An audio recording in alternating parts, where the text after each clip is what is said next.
so a part of me connected with my aunt again. Not because I wanted to, but because I had to. And God wanted me to make peace of our relationship despite all the hurt and pain I was feeling. I had to let it go.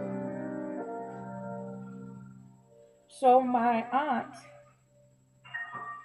her sons finally did go to prison.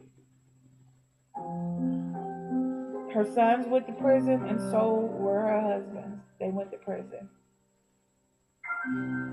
My aunt started to call out for me. She wanted me to come to nurse up her foots and things, and I did. And she paid for the cab for me to come to her house to do her foots. She was in pain.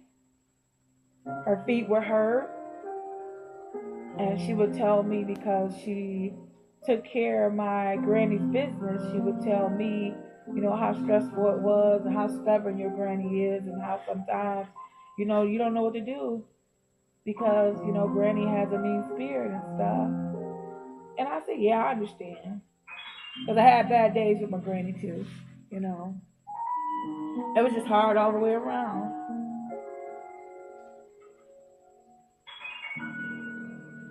It was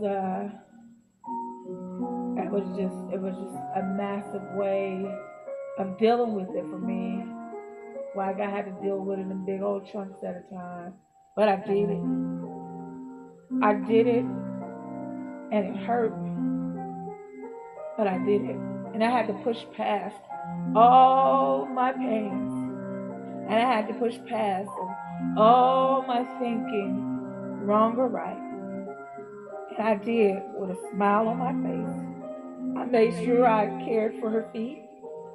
I took and scraped the dead skin off and lotion her foot and talk to her and be loving and kind despite everything that I had to take to endure with me and my children.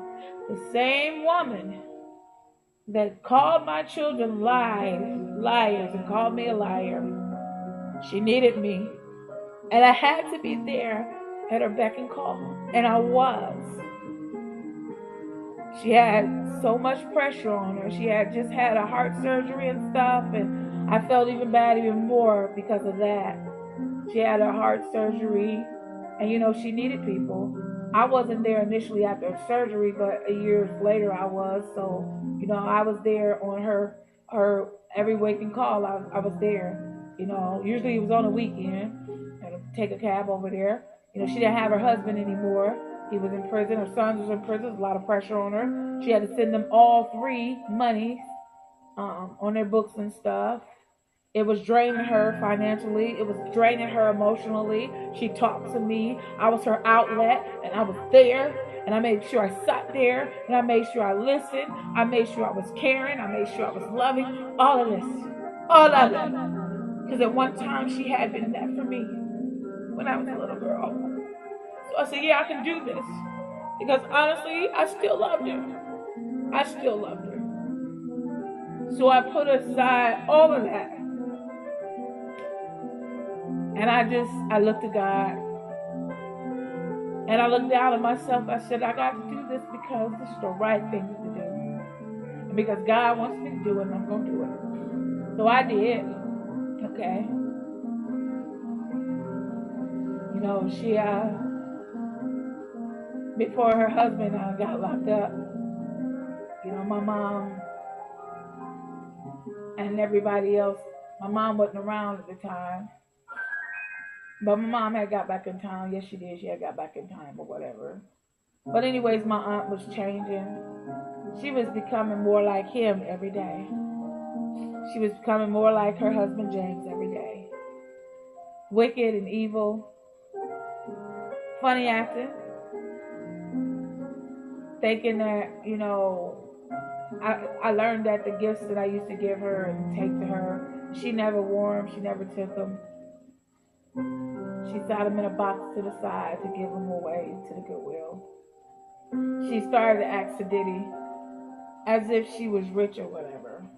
Everything had to be name brand, and that's fine if that's what you want. My Audie's food wasn't good enough for her. Nothing I did was good enough for her. And I considered her like my mom at one time. She was all I had. We don't choose who our family is. We're born into families. So I had no choice. I had to do what I had to do. But do I love her? I do. But getting back, I'll be right back.